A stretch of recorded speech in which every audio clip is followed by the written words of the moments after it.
국민 라디오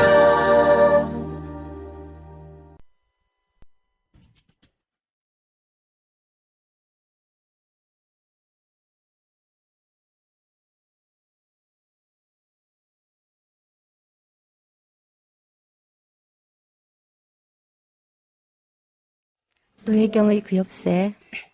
시작부터 시그널을 잘못 틀고 있군요. 오늘 하고 내일까지 방송을 하고 나면 노혜경의 그 엽새는 이걸 뭐라고 해야 되나? 프로그램이 폐지됩니다. 그동안 여러분들하고 함께 여러 가지 다양한 얘기들을 나눴는데 좀 더 밀도 있는 얘기들을 못하고 이것저것 옆으로 너무 많이 센 것이 지금 와서 생각하니까 되게 죄송스럽지만 끝까지 옆으로 새는 방송 하도록 하겠습니다. 잠시 전하는 말씀 듣고 돌아와서요. 오늘의 본격적인 이야기를 나눠보도록 하겠습니다. 방송을 하면서 항상 광고가 하나 따라 나가죠. 국민들이. 그런데 언제부턴가 그 앞에 국민TV 세월호 광고가 함께 따라 붙었습니다. 광고라기보다는 홍보인데요. 세월호 벌써 2년이 다 되어가죠. 2년이 다 되어가는 이 시간 동안 우리에게 세월호의 그야말로 진실이라고 우리가 흔히 부르는 것들에 대해서 알려진 것과 알려지지 않은 것들이 도대체 무엇일까? 그런 고민을 지금도 참 많이 해보고 있습니다. 1980년대에 대학을 졸업했거나 또는 대학을 다녔거나 한 그때의 청춘들에게는 아마 광주 항쟁이라는 이름으로 바뀌었지만 그때 당시는 광주 사태라고 불렀습니다. 광주에서 수많은 사람들이 국군의 총에 죽어갔다 라고 하는 딱 한 줄의 팩트. 거기에 덧붙여진 많은 해석들이 있었죠. 그때도 이미 어떤 사람들은 북한의 공비가 내려와가지고 일으켰다. 그런 얘기들을 했고요. 또 굉장히 나름으로 정치적인 해석을 잘 한다고 하는 사람들은 김대중이 뒤에서 숨어서 사주를 했다. 이런 식의 얘기도 했습니다만 그런저런 그 말도 안 되는 억측 그리고 흑색 선전 이런 것들을 다 그렇다 치더라도 대한민국의 국군이 후방에서 벌어진 문제에 전방의 공수부대를 빼내어가지고 투입을 하고 폭력 진압을 하고 총을 쏘고 했다라고 하는 사실. 이것에 대해서 사람들이 도저히 납득할 수가 없었던 거죠. 광주 시민들 자신들도 납득하지 못했을 겁니다. 어째서 국군이 우리에게 총을 쏘느냐. 우리는 이 분단이 되고 나서 미국이 남한의 지배자가 되었다라고 하는 것에 대해 정말 유일하게 다행이다라고 생각되는 부분이 뭔가 하면 형식적인 측면으로나마 민주주의를 가르쳤다는 겁니다. 헌법에서 국민의 민주적 그 권리를 보장을 하고요. 헌법을 나름 되게 잘 만들었죠. 상당히 사회주의적인 성향이 강한 헌법이었다. 재헌 헌법은 그랬다라고 요즘 학자들이 말을 하고 있지만 그래도 여하튼 헌법상의 다양한 권리들을 보장을 했는데 우리 한국 사람들이 삼국시대나 고려시대에는 그 민중들이 어땠는가를 잘 모르지만 조선시대의 경우에는 이 남아있는 기록들, 자료들, 이야기들 이런 것들 속에서 얼핏 드러나는 당시 민중의 면모는 굉장히 명분에 강한 거였습니다. 굉장히 명분에 잘 움직이는 거죠. 양반들만 그랬던 것이 아니고 일반 농민들 굉장히 그랬던 것 같아요. 예를 들어 농자 천하지 대본이다 이런 말들이 굉장히 그때 당시에 슬로건처럼 됐지 않습니까? 자, 그랬을 때 이 농자였던 사람들은 법률적으로도 공부를 해가지고 과거 시험을 치면 그 합격을 하면 벼슬길에 올라갈 수 있었습니다. 소위 양민이라고 불리는 천민이라고 불리는 특별한 인구상으로 보면 한 20% 30%좀 됐다나 잘 모르겠는데요. 이게 그리스 로마 시대의 노예 비슷한, 로마 시대에도 노예가 있었던가 좀 헷갈리네요. 있구나. 하여튼 노예 비슷한 계층. 그렇지만 그 서양의 노예하고는 조금 상당히 좀 다른 어떤 그런 특성을 지니고 있는 노비들, 이런 노비들이라든가 또는 백정, 또 고리짝 만드는 사람, 연예인, 이런 사람들을 제외하고 일반 양민들은 소위 말하는 양반하고 계급적 차이가 그렇게 많지 않았습니다. 과거 시험을 쳐서 급제를 하면 문관이 되거나 무관이 되거나 할 수 있었거든요. 이론적으로는 그렇습니다. 예, 이런 것들이 잘 안 되고 경제적인 수탈이 너무 심해지고 뭔가 공평하지 않고 공정하지 않은 처사가 지속될 때는 밀란도 많이 일으켰죠.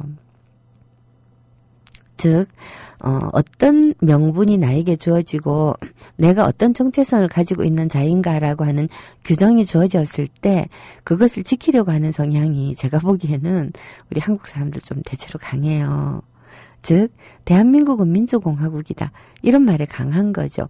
민주공화국인데 민주공화국답지 않게 정권을 잡은 사람들이 너무 지나치게 하더라.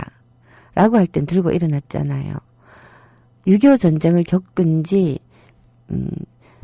정전 협정을 맺은 지 불과 7년 만에 4.19가 일어났어요.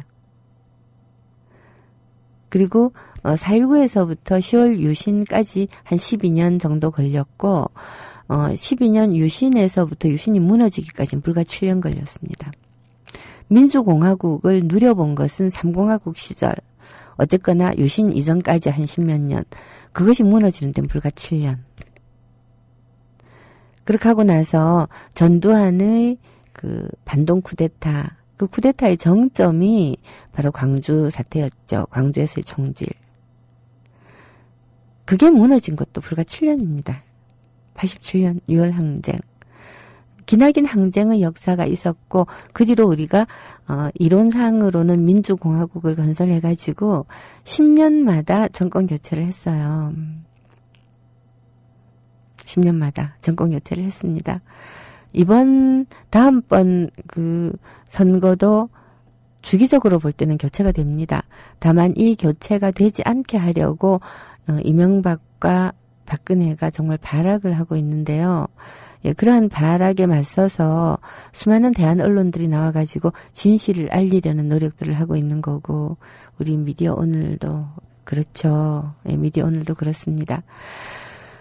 그러나 민주정부 30년 동안 또 한 가지 우리가 놓치고 있었던 것은 전 세계적인 흐름에서 처음에 신본주의 사회가 있었고 인본주의 사회, 흔히 휴머니즘 사회라고 부르는 거대한 근대 계몽 시기가 있었지 않습니까? 이 시기에 우리는 국민국가도 만들고 소위 우리가 알고 있는 선거로 정권이 교체가 되는 민주공화국을 이 시기에 만들었습니다. 인본주의 시대예요. 예, 그랬으나 얼추 20세기 들어서 60년대, 좀 더 정확하게 80년대 이때부터는 완전히 금융이 지배하는 자본주의 시대로 접어들었고, 이 자본주의 시대가 지금 아주 그 모순의 극에 달해가지고 굉장히 빠른 속도로 무너지고 있지 않습니까? 신본주의 시대가 그야말로 1500년을 갔다면 인본주의 시대는 한 300~400년 간 것 같고요. 자본주의 시대는 100년쯤 갈 것 같습니다. 빨리 무너지겠죠. 그 다음에 오는 세상이 어떤 세상이냐. 여기에 대해서는 전 세계 어느 나라도 어떤 철학자도 예상을 하지 못하고 있습니다. 이런 가운데 우리 국민들 앞에 2014년도 세월호라고 하는 엄청난 참사가 밀어닥친 겁니다. 용산 참사나 또는 이 광주 항쟁 또는 용산 참사, 이러한 참사들의 공통된 특징은 공권력이 개입해서 무고한 민중에 대한 살해를 자행을 했다라고 하는 건데요. 세월호는 조금 다릅니다. 많은 분들이 이러한 참사의 배후에 어떤 종류의 권력이 도사리고 있지 않을 리가 없다라고 하는 의심을 품습니다. 근대의 입장에서 보면 그러한 의심은 참 당연한 거죠. 예를 들어서 통킹만 사건, 우리가 통킹만 사건이라고 일반적으로 부릅니다만 1971년도인가요? 뉴욕타임즈에 그 펜타곤 문서라고 하는 이상한 문서의 정체가 폭로됩니다. 몇 년, 2, 3년 전에 미국의 어떤 젊은이가 위키릭스입니까? 예, 그런 폭로를 했었죠. 그거하고 비슷하게 이 펜타곤 문서라고 하는 게 뭔가 하면 1968년도에 작성된 문서인데 미국이 7년 동안 베트남 전에 개입을 해서 했었던 일들을 펜타곤에서 정리를 해놓은 문서입니다. 47권짜리 책인데요. 예, 그 안에 미국 정부가 베트남에서 전쟁을 일으키고 그 전쟁을 유리하게 이끌기 위해서 어떤 공작을 했었던가 하는 것들이 굉장히 적나라하게 적혀 있는 거예요.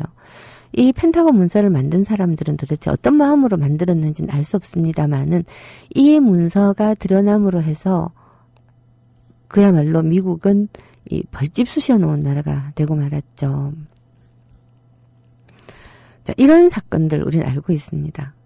전 세계적으로 끔찍한 비극적인 사건들의 배후에 미국의 음모가 도사리고 있다라고 하는 폭로는 너무 많이 나왔고 또 이 미국의 지배랄까 영향이랄까 비호랄까 이런 것들을 받고 있는 제3세계 독재자들이 저질렀던 온갖 종류의 폭력적 사태들 뭐 암살, 뭐 학살 또 뭐들이 있을까요? 예, 그런 것들이 정말 많았다는 걸 우리가 알고 있기 때문에 세월호가 무너지고 304명이나 되는 사람들이 속절없이 죽어가는 모습을 전 국민이 생중계로 봐버렸을 때 마음속에 무엇이 들어앉아 있었을까요? 이걸 우리는 잘 풀어야 됩니다. 굉장히 잘 풀어야 되죠. 세월호 광고를 들으면서 굉장히 이상한 소외가 막 듭니다. 사실 얼마 있으면 이 세월호의 한 20만 쪽이 넘는 기록일 거예요. 재판 기록, 그다음에 재판의 증거 자료로 제출되었으나 채택되지 않은 기록 등등 세월호에 관해서는 굉장히 많은 기록이 나와 있어요. 그 엄청나게 많은 기록들 가운데에서 부분들이 우리 많은 사람들에게 알려져 있죠. 이거를 몽땅 정리를 해가지고 세월호 그날 도대체 무슨 일이 벌어졌던가를 배 안에서 일어난 일, 해경이 했던 일, 그 다음에 국정원이라든가 또 청해진 회원이라든가 기타 관련자들이 했던 일 또는 하지 않았던 일, 자, 이런 것들을 정리한 책이 조만간 한 권 나오게 됩니다. 제가 방송을 그때까지 계속 하고 있었더라면 저자들을 불러가지고 인터뷰도 좀 하고 싶었으나 그렇게 안 되니까 한 다음 주쯤 빠르면 다음 주쯤 어쨌든 2월이 가기 전에 진실의 힘이라고 하는 시민단체에서 지난 8개월 동안 죽어라고 이 기록을 정리를 해가지고 책으로 곧 펴낸다고 하는 소식을 들었습니다. 관심 기울여 주시고요. 꼭 한 권씩 구입해서 잘 읽어보시면 이 세월호 뒤에 숨겨져 있는 진실은 지난 30년 동안 우리의 체제가 얼마나 성숙이 아니라 무너짐의 방향으로 달려왔는가 하는 것을 좀 느끼게 됩니다. 저는 좀 그런 느낌이 들었어요. 우리 자신도 세월호를 바라볼 때 바로 나 자신도 상당히 많은 부분 유죄구나라고 하는 느낌을 받을 수밖에 없는 그러한 사건이었다는 걸 새삼 좀 깨닫게 되더라고요.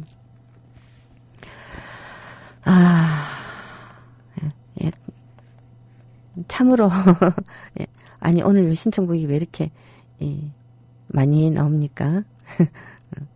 노래를 한 곡 들려드리도록 하겠습니다. 예. 오케이 마리님께서 처음으로 신청곡 남겨본다고 하시면서 다비치 안녕이라고 말하지 마 신청해 주셨는데 예, 당연히 안녕이라고 말하지 않습니다. 안녕이 아니고요. 예, 돌아옵니다. 걱정하지 마십시오. 국민TV 라디오 어떻게 보면 이렇게 대중적으로 많은 사람들에게 다가갈 수 있는 라디오 매체를 상시로 운영하는 대한언론은 국민TV 라디오밖에 없기 때문에 생중계에서 생방송 하잖아요. 이 국민TV밖에 없기 때문에 이 매체마저 우리가 놓쳐버린다면 수많은 거짓과 그리고 막강한 힘으로 밀어붙이는 왜곡과 그야말로 세뇌시키는 거대한 언론에 맞서서 우리의 싸울 무기가 없어지거든요. 저도 언제든지 돌아올 수 있도록 준비를 하고 그동안에 책도 열심히 쓰고 그렇게 하겠습니다. 안녕이라고 말하지 마 듣겠습니다. 안녕이라고 말 안 하면서 다비치의 노래 오래간만에 안녕이라고 말하지마 들었습니다. 예, 안녕이라고 말하고 싶지 않군요.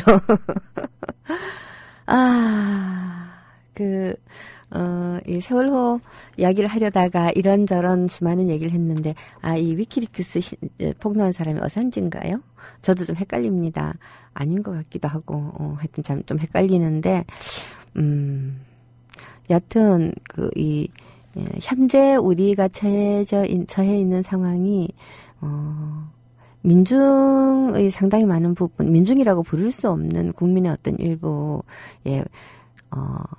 나라가 망해도 나는 1번을 찍는다라고 당당하게 텔레비전 카메라 앞에서 말했던 그 대구시장의 어떤 아주머니, 같은 사람들도 많이 있지만, 그러나 그런 사람들까지 포함해서 우리가 조금 깨달았으면 싶은 것은요, 적어도 이 한반도에 살고 있었던 민중들, 교육받지 못했고, 소위 이 정치 엘리트가 아니고 지배계층이 아닌 많은 사람들이 결코 우리가 흔히 군중이라고 불리는 약간 맹목적이고 눈멀고 그런 사람들만은 아니라는 겁니다.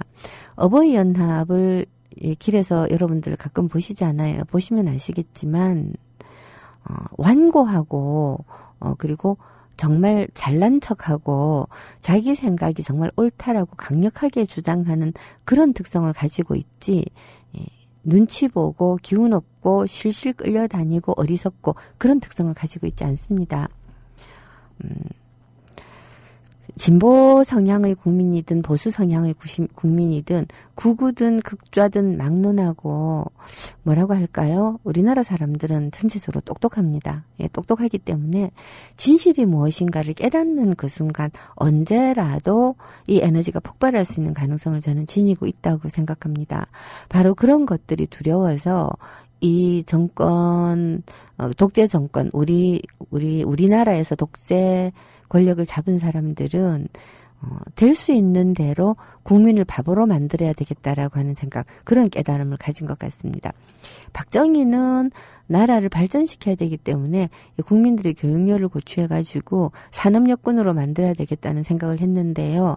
우리 국민의 우수성을 이렇게 말하다가 보니까 무슨 인종주의자 같긴 한데, 어쨌든 우리 국민의 문화적 우수성은 그 정도에서 그치지 않습니다. 산업여군이 되는 데서 그치지 않았죠. 산업여군이 되는 데서 그치지 않고 진정한 민주공화국의 국민으로 성장하기를 멈추지 않았던 겁니다. 그랬기 때문에 전두환이 소위 말해서 3S 정책이라는 것을 쓴 거잖아요. 섹스, 스포츠, 나머지 하나가 뭐더라? 맨날 까먹는데요. 섹스, 스포츠, 그 다음에 S, 나머지 하나 S가 뭐더라? 하여튼 그렇다 치고, 그러니까 포르노를 눈에 보이지 않게 의도적으로 보급하고요. 그때 당시에 비디오 카셋 플레이어 이런 것들을 만들어내기 시작을 하고 수입을 하고, 그리고 이 비디오 방을 통해 가지고 엄청난 포르노 테이프들을 풀었고요. 텔레비전이란다. 비디오뿐만 아니라 극장에서 상영된 영화에서도 보면 굉장히 준 포르노성 영화들이 많이 나왔습니다. 뻐꾸기 몸으로 울었다, 뽕, 에마 부인, 이런 거 다 그때 나온 영화들이에요. 김밥 부인 옆구리 터졌네, 이런 것들, 그런 것들 비디오 어마어마하게 많이 나오고요. 그리고 또 스포츠, 대한민국을 그야말로 팔도로 갈라가지고 야구단 하나씩 만들어 놓고 프로야구 시합 시작했잖아요. 프로야구를 시작하면서 영호남 대항전 이런 것도 막 하고요. 삼성하고 했대, 롯데하고 했대, 이런 거 붙여가지고 그야말로 마음속에 가득 차 있는 어떤 종류의 이 용맹한 마음들을 응원으로 다 풀어버리도록 해버리고요. 보다 나은 세상을 향해서 나아가고자 하는 사람들이 뭉쳐진 열기를 TV 모니터 앞에 각자 앉아가지고 멍하니 포르노 테이프를 바라보게 하는 걸로 풀어버리고요. 거기다가 언론을 철저하게 장악을 해가지고 사람들에게 정말 좁은 지식만을 알려주려고 했잖아요. 자, 이렇게 했음에도 불구하고 87년 항쟁이 일어났습니다. 그렇게 하고 난 다음 김대중 노무현이 왔습니다. 우린 좀 방심했던 것 같아요. 사람들이 이제는 정치적 민주화는 다 이루었다라고 생각하고 경제 민주화에 몰입을 해야 될 때 노무현 대통령은 정치적 민주주의가 허약하다고 생각하고 이것을 지속할 수 있는 토대를 마련하고자 굉장히 많이 애를 썼는데요.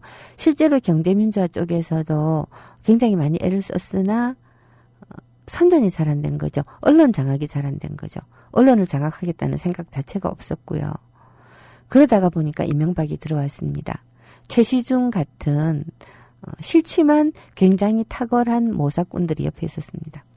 그래서 이명박 시대에 언론을 장악하고 검찰과 국정원이라고 하는 그 양대 권력 조직, 공권력의 양대 폭력 조직들, 이 조직들을 어떻게 효과적으로 이용하는가에 대한 아주 철두철미한 연구를 기반으로 해가지고 장악을 해나갔죠.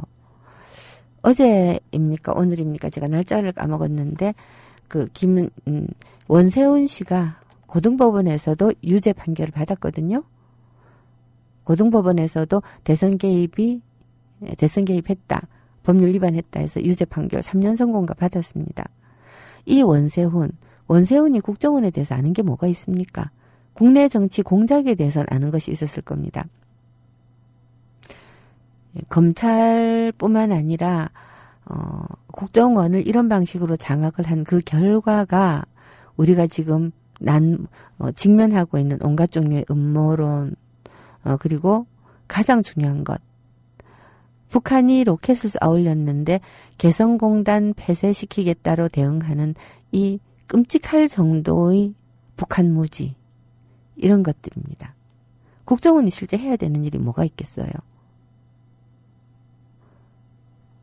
외국을 대항해서, 대항이라고 하니까 좀 이상하지만 중국의 정상적인 경로로는 알 수 없는 정보를 모으고, 일본의 정보를 모으고, 미국의 정보를 모으고, 유럽, 러시아, 아프리카 이런 등등의 외교 채널로서는 미처 알 수 없는 그러한 정보들을 모아서 국가의 안위에 보탬이 되게끔 사용하는 곳. 특히 북한의 정보를 제대로 모으는 곳. 국가정보원의 줄임말이 국정원이잖아요. 그 국정원이 국내 공작에만 골몰하다가 보니까 심지어 니네들이 무슨 이유가 있어서 세월호 침몰시켰지. 자, 이런 의혹도 사고, 니네들이 개표 조작해가지고 대통령 선거 부정선거 만들었지. 자, 이런 의심도 사고. 자업자득이죠. 실제로 국정원이 그렇게 했다고 저는 생각하지 않습니다만은 국정원의 행태에 따른 자업자득이고, 다음번 대통령이 누가 되든지 간에, 심지어 새누리당 후보가 대통령이 된다고 하더라도 국정원을 개혁하지 않으면 자기를 살 길이 없어진다라고 생각하게 될 겁니다. 어쩌면 폐지해야 될지도 모르죠. 진실이라고 하는 건 오래 파묻혀 있진 않거든요. 정말 그렇게 오래 파묻혀 있지 않습니다. 그리고 국정원의 진실이라고 하는 것은 굉장히 간단합니다. 국가를 위해서 정보를 수집을 하고 정권에 초연하게, 다른 말로 하면 당파에 초연하게, 그야말로 대한민국 헌법에 입각해서 음지에서 행동해야 될 자들이 어떤 특정 정권의 안위를 위해서 완벽하게 당쟁에 뛰어들었다. 뭐 때문에 필요한지 저는 잘 모르겠네요.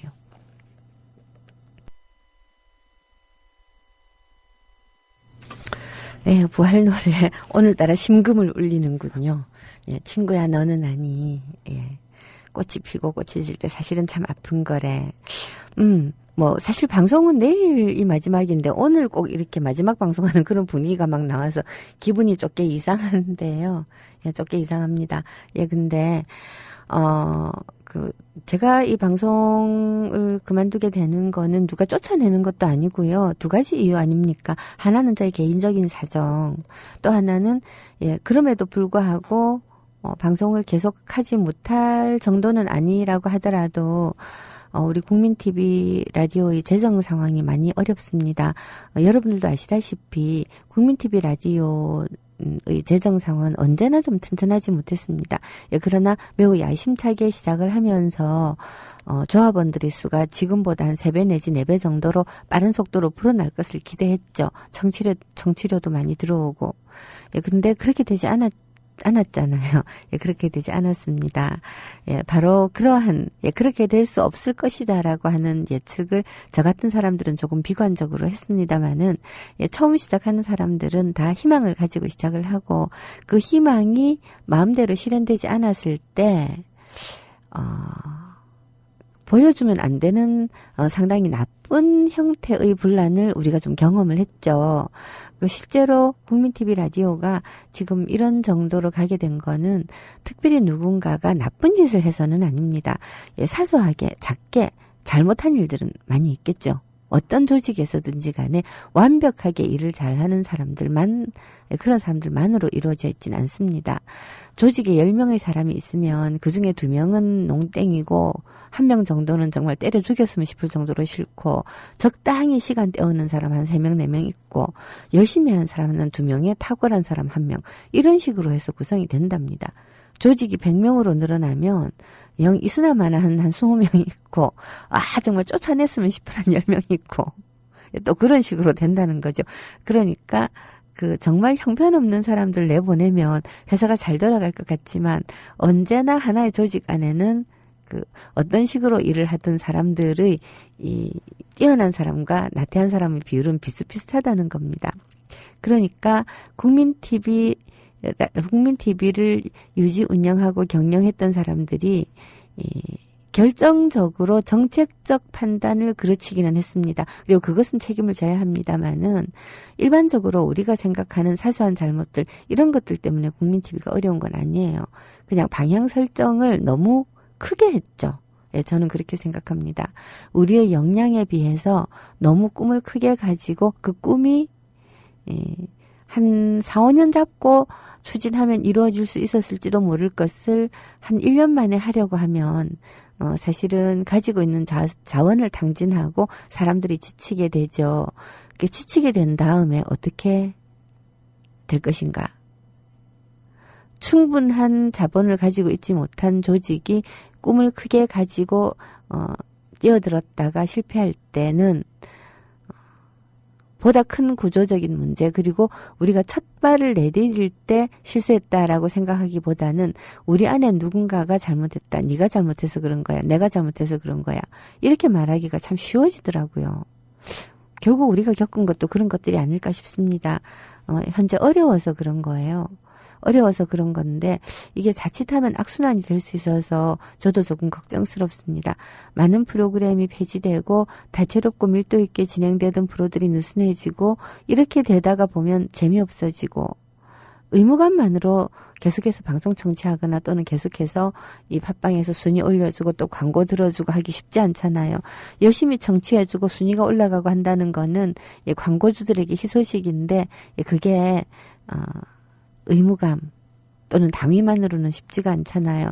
그러다가 보면 이렇게 경제적 어려움을 타개하기 위한 고육책으로서의 시간 줄이기, 이런 것 등등이 라디오의 활력을 떨어뜨리는 쪽으로 나아갈지, 아니면 심기일전해서 다시 시작하는 계기가 될지, 뼈를 깎고 살을 깎는 그런 힘든 과정을 거쳐서 다시 살아나는 계기가 될지, 이건 정말 해봐야 아는 것이고요. 무엇보다도 우리 미협협동조합은 여러분들한테 달려있다고 생각을 합니다. 저는 처음에 국민TV 시작을 할 때 이런 방식으로 가게 되면 오래 못 가요라고 걱정만 하고 참여를 안 했다가 나중에 참여를 한 사람으로서 참 안타까운 마음은 많이 듭니다만은, 그럼에도 불구하고 이 조직을 시작하고 그리고 이끌어서 여기까지 오게 해주신 조합원들 여러분께 굉장히 존경심을 가지고 있습니다. 노사모를 제외하고는 이만큼 잘해온 데는 없는 것 같아요. 그러니까 여기가 꼭 살아남았으면 좋겠습니다. 여러분들이 많은 관심을 앞으로도 계속 기울여 주시고, 지금의 약간의 어려움, 이런 것들에 대해서 아쉬움과 섭섭함, 그런 마음은 많겠지만, 결국 이게 조합은 한 사람 한 사람의 일입니다. 예, 그렇게 생각하고 함께 버텨주셨으면 좋겠어요. 저도 마찬가지로 함께 버티도록 하겠습니다. 뭐 이런 얘기를 하다가 보니까 뭐 이야기를 이어가기가 힘들어지네요. 맹철호님께서 예, 스포츠 스크린 자 이런 것들 사진을 올려주시는데 예, 세 번째 거는 올리지 말아주시기 바랍니다. 예. 자, 지금 우리가 80년대에 비교해서 지금 우리가 가지고 있는 자산들은 굉장히 많습니다. 적어도 한 사람 한 사람이 어떠한 태도로 내 이웃에게 어떻게 접근하느냐에 따라서 옛날에 비해서는 우리가 훨씬 많은 좋은 것들을, 좋은 무기들을 가지고 있잖아요. 예를 들어서 그 개성공단 문 닫는 문제만 하더라도 어제 딸하고 잠깐 이렇게 장을 보러 가는데 둘이서 버스를 타면 2,500원, 택시를 타면 기본 요금 거리라 3,000원. 고민을 엄청 하다가 기사 아저씨 돈도 좀 보태줄 겸 택시 타자 이래가지고 택시를 탔어요. 근데 타자마자 방송에서 뉴스가 나오는 거예요. 개성공단 폐쇄하기로 했다는. 저하고 딸의 입에서 동시에 욕이 터져 나왔습니다. 저 지금 뭐 하는 짓고? 저 무슨 소리야? 동시에 욕이 터져 나왔는데 우리가 이제 약간 흥분해서 떠드니까 기사 아저씨가 라디오 볼륨을 살짝 낮추더라고요. 우리에게 귀를 기울인다는 거죠. 속으로 좀 아차하는 생각이 들어서 차분하게 얘기를 하기 시작을 했습니다.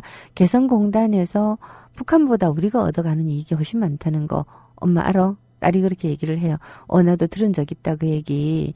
김정일이가 처음에 우리 그 기업들이 책정한 임금의 절반으로 깎아서 받겠다라고 했다며 왜 그랬지? 그러니까 딸 얘기가 김정일 입장에서 볼 때는 여기에서 경제적 이득을 취해가기보다는 남한하고 북한이 서로 손잡는 계기를 하나 만들어 놓고 싶었던 거겠지. 이런 식으로 차분하게 얘기를 해가지고 개성공단을 폐쇄를 하게 되면 북한은 크게 타격을 입지 않는다. 왜냐하면 중국의 하청을 받게 되면 개성공단에서 받는 임금보다 2배 이상 받을 수 있다. 순전히 경제적으로는 그렇다. 그리고 개성공단을 통해서 남한 사람과 북한 사람들이 하루에도 10,000명씩 접촉을 하고 있다. 더 중요한 건 개성공단에 입주함으로써 먹고 살 길을 찾아낸 중소기업이 300개가 넘는다.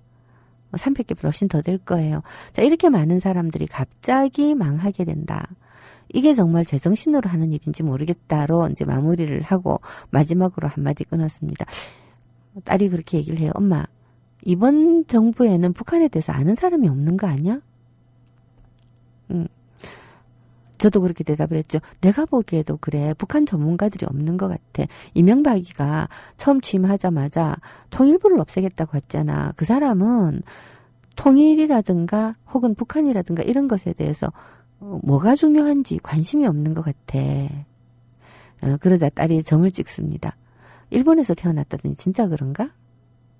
딸이 점을 찍은 게 아니고 아저씨가 점을 찍었군요. 기사 아저씨. 일본에서 태어났더니 그래서 그런가요? 하고 한마디 거들더라고요. 그 딸이 뭐 그런 말이 있죠. 근데 뭐 그건 좀 그렇고요. 라고 넘어가면서 차에서 내렸죠. 물론 이제 일종의 이 진실에 입각한 연기였다라고 해야 되겠습니다. 주변의 사람들한테 실제로 무슨 일이 있었는지를 알려주는 것이 굉장히 중요할 것 같아요. 정보.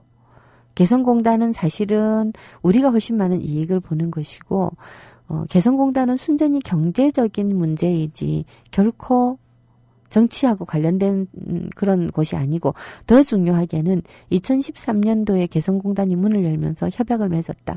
어떤 정치적 사안이 벌어지더라도 심지어 핵폭탄이 터지고 수소폭탄이 터지더라도 다시는 문 닫지 않겠다. 이런 종류의 약속을 맺었다.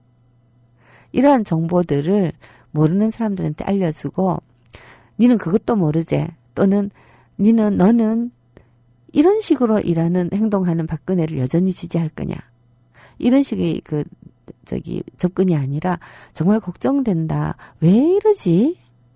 왜 이 정부는 북한하고의 관계를 이런 식으로 끌고 가려는 거지? 정확한 정보를 모르는 거 아닐까? 이런 식으로 알려주면서 같이 걱정하면서 너도 진짜 걱정되지. 이런 거 알고 있었니? 이런 걸 네가 몰라서 지금까지 박근혜를 지지했구나. 알고 보니까 너무 걱정된다. 자, 이런 태도로 접근하면서 가어떨까 하는 생각이 좀 듭니다. 아이고. 수희당님께서요, 해외 거주자 선거 등록일이 13일까지라고 합니다. 예, 해외 거주자 선거 등록일이 13일까지인데, 자, 이 해외 거주자라고 하는 것은 상사 주재원, 유학생 이런 식으로 해외에 거주하고 있는 사람들, 미국 영주권을 가진 사람들 말고 시민권 가진 사람들까지는 괜찮죠. 정확하게 잘 모르겠는데요. 예, 수희당님께서 링크도 올려주셨습니다. 주변 분들한테 많이들 알려주십시오. 예, 그리고 정말 개성공단에서 대기업이 하나만 들어가 있었어도 설마 이런 일이 있었겠냐라고 하시는데, 예, 저도 굉장히 아쉬운 부분입니다. 예, 중소기업들은 남한에서 더 이상 살 길이 없기 때문에 위험을 무릅쓰고 개성공단으로 진출한 것이고, 대기업들은 그야말로 돌다리를 계속 두드려 본 거겠죠. 예, 선주교의 핏자국이 아직도 남았다더라. 뭐 이 지경이지 않았을까 하는 생각이 들어요. 예, 다음 곡을 들을 시간이 어중간하게 남아있군요. 예, 제가,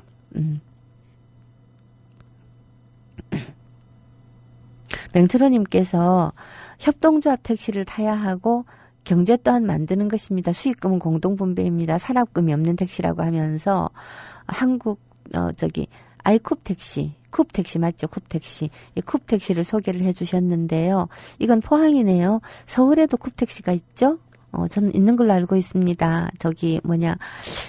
우리가 좋아했다가 싫어했다가 했던 박계동 씨가, 전직 국회의원 박계동 씨가 노무현 대통령하고 꼬마민주당을 함께 했다가, 나중에 조순을 따라 이회창의 신한국당으로 들어갔던 그 박계동이 정치를 그만두고 이 택시 회사를 차렸죠. 이 쿱택시 그렇게 알고 있습니다. 예, 산업금이 없고 함께 성장해가는 그런 택시. 산업금이 없다라고 하는 것만으로도 택시 기사들한테 굉장히 많은 도움이 되겠군요. 예, 포항 말고 서울 쪽에 있는가도 좀 알려주십시오. 제가 이 쿱택시를 타러 일부러 포항까지 가기는 굉장히 어려우니까. 예, 서울을 비롯해서 각 지역에 아마 있지 싶습니다. 좀 많이 알려주시기 바랍니다. 그리고 또 다른 소식 있는가 좀 살펴보겠습니다. 여러분 그동안 행복하게 청취해 주셨다고 말씀해 주셔서 고맙습니다. 제가 정말 옆으로 수시로 주제에서도 새고 이야기하다가도 딴 생각이 나면 새고 막 이런 식으로 어리버리 방송을 했는데도 불구하고 이렇게 좋은 얘기를 들었다 이런 말씀을 해주셔서 많이 힘이 되었습니다. 글쎄 좀 이런 생각을 저는 참 많이 해요. 학자처럼 말하지 않고 그리고 연설하는 정치인 말고 텔레비전에 나와서 얘기하는 정치인 말고 일상적으로 우리가 다른 사람들에게 어떤 특정한 정치적 목적을 가지고 이야기를 할 때는 어떤 어법, 어떤 태도를 취해야 되는가 되게 고민을 많이 했어요. 왜냐 우리가 이 언론을 빼앗겼기 때문에 결국 개개인이 1대1로 다른 사람들을 설득하는 수밖에 없는데 어떻게 설득해야지 사람들에게 잘 먹힐까? 저도 한번 해봤거든요. 지금은 제가 실시간으로 저희 정치율이 어떻는지를 알 수 없습니다만 라디오 21 때는요. 실시간으로 정치율을 볼 수 있는 프로그램이 있었어요. 몇 명이나 듣고 있는가. 근데 어떤 방식으로 이야기를 할 때 정치율이 제일 높아지는가. 이런 거 제가 진짜 무지무지하게 연구를 많이 했답니다. 예, 그래서 내린 저희 결론은 노혜경 너는 똑똑한 척하면 안 되는 거야. 아휴. 예, 그랬는데 그 경향이 너무 심해져가지고 거의 옆집 아줌마 수다 떨듯이 방송을 했고요. 욕도 좀 들어먹었습니다. 아시죠? 예, 하지만 그동안 열심히 들어주셔서 너무 감사하고요. 내일이 마무리잖아요. 내일 마무리 방송은 제가 그 옆세에서 게시판에 올라온 여러분들이 하고 실시간 대화하면서 또 음악을 들려드리면서 하는 방송을 잘 안 했습니다만은 내일은 어쨌든 저희 마무리니까 예. 그동안 우리가 서로에게 못다한 얘기들 참 많이 있잖아요. 예, 그런 얘기들을 주로 하는 날로 했으면 좋겠습니다. 예, 그리고 어쨌든 그 옆세는 북한 주제잖아요. 주된 주제니만큼 개성공단 폐쇄가 얼마나 어리석은 자충수인가. 이거는 자해공갈도 아닙니다. 자해공갈이라고 하는 건 이런 거잖아요.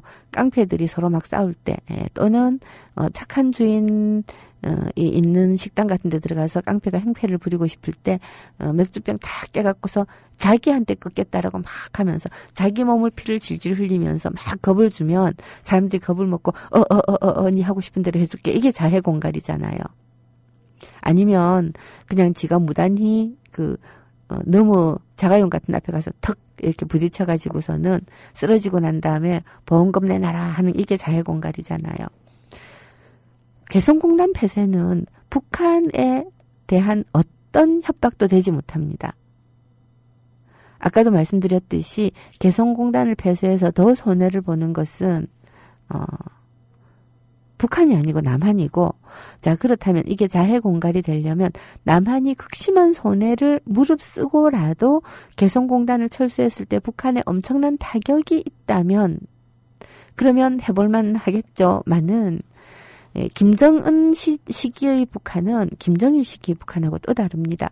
김정일한테는 그래도 통일이 남한과 북한이 서로 손을 잡고 한반도, 하나의 한반도로서 언젠가는 하나가 될 한반도의 두 개의 나라로서 다른 나라들하고 다르게 우리 민족끼리의 남북한이다 라고 하는 게 김정일한테는 굉장히 중요했어요.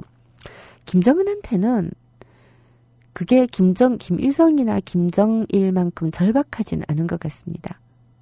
당연히 박정희보다는 박근혜가 통일에 대해서 훨씬 덜 절박하듯이 김정은도 마찬가지라는 겁니다. 자, 그렇다면 개성공단의 의의가 점점 더 경제적인 것으로 축소되고 그 안에 보이지 않게 남한과 북한이 유일하게 손을 잡고 있는 하나의 지대였다고 한다면 이건 안 놓아야 되는 거 아닙니까? 이걸 놓아버리게 되었을 때 우리 이 극우들이 그런 말 많이 하지 않습니까? 북한 급변 사태. 북한이 3, 4년 안에 우리가 3, 4년 안에 통일될 것이다라고 하는 헛소리. 갑자기 북한이 무너질 거라는 거죠. 좋습니다. 설령 무너진다 하더라도 이런 식으로 우리가 잡고 있는 손을 모조리 다 우리 손으로, 내 손모가지를 우리 손으로 다 끊어버렸을 때 북한의 급변 사태가 날 때 남한이 북한의 어떤 종류의 기득권을 유지할 수 있습니까? 요구할 수 있습니까? 우리 같은 민족이야? 국제법상으로 뭘 보고요? 유엔 동시가입한 이후 남한하고 북한은 국제법상으로는 엄연히 다른 나라입니다. 군사적으로 우리가 들어가요? 휴전선 155마일에 쫙 깔린 지뢰는 어쩌고요? 러시아하고 중국은 국경만 넘어오면 됩니다만 다리도 엄청나게 많이 나눴습니까? 지금 철도도 양쪽으로 다니고요. 중국이 들어오기가 쉽겠습니까? 우리가 들어가기가 쉽겠습니까? 모든 면에서 급변 사태가 일어나지는 않겠지만 설령 우리나라의 극우들이 원하듯이 북한 정권이 무너진다고 하더라도 그때부터 북한은 진짜 우리하고 완전히 다른 나라가 되는 겁니다. 더 이상 북쪽 조국, 남쪽 조국 이렇게 부르는 나라가 아니라는 겁니다. 바로 그 마지막 잎새 같았던 개성공단을 폐쇄를 하는 것이 북한의 로켓 발사, 미사일도 아닌데 왜 응징해야 되는지 잘 모르겠습니다만 그 로켓 발사에 대한 응징이라고 하다니 도대체 왜 그러는지를 모르겠어요. 이유를 모르겠어요. 정말 너무 몰라서 그럴까요? 자, 이 문제에 대한 의문을 품고 오늘의 그 엽세는 여기서 마무리하도록 하겠습니다.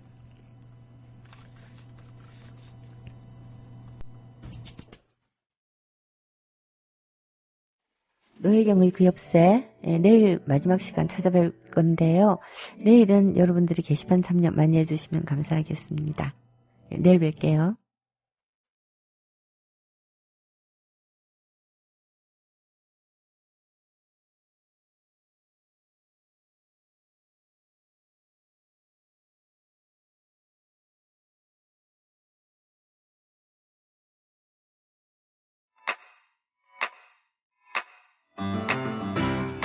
국민 라디오 지지하는 4가지 방법 아시나요?